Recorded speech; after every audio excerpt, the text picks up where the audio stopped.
Hey guys, it's Scarlett at Build Across, and today I want to show you how I paint this Christmas gnome. I'm going to go in first and base coat his hat and his beard in the color cotton. And I'm using a number 12 flat to base coat.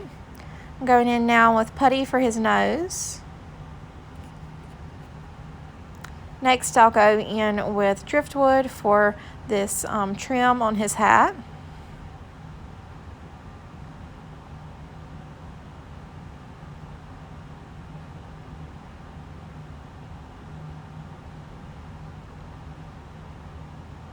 And I'm also using the driftwood for his pants, and then I'll use hurricane gray for his shoes.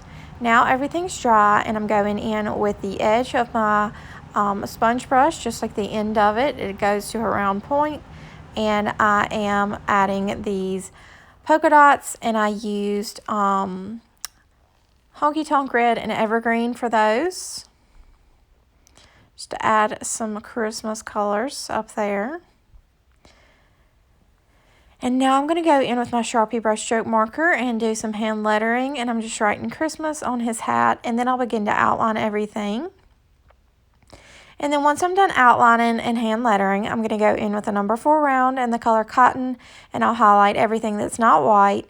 And then once I'm done with that, I will go in with driftwood and highlight everything that is white. And then that will complete my project. So I hope you guys enjoyed this video and have a wonderful day.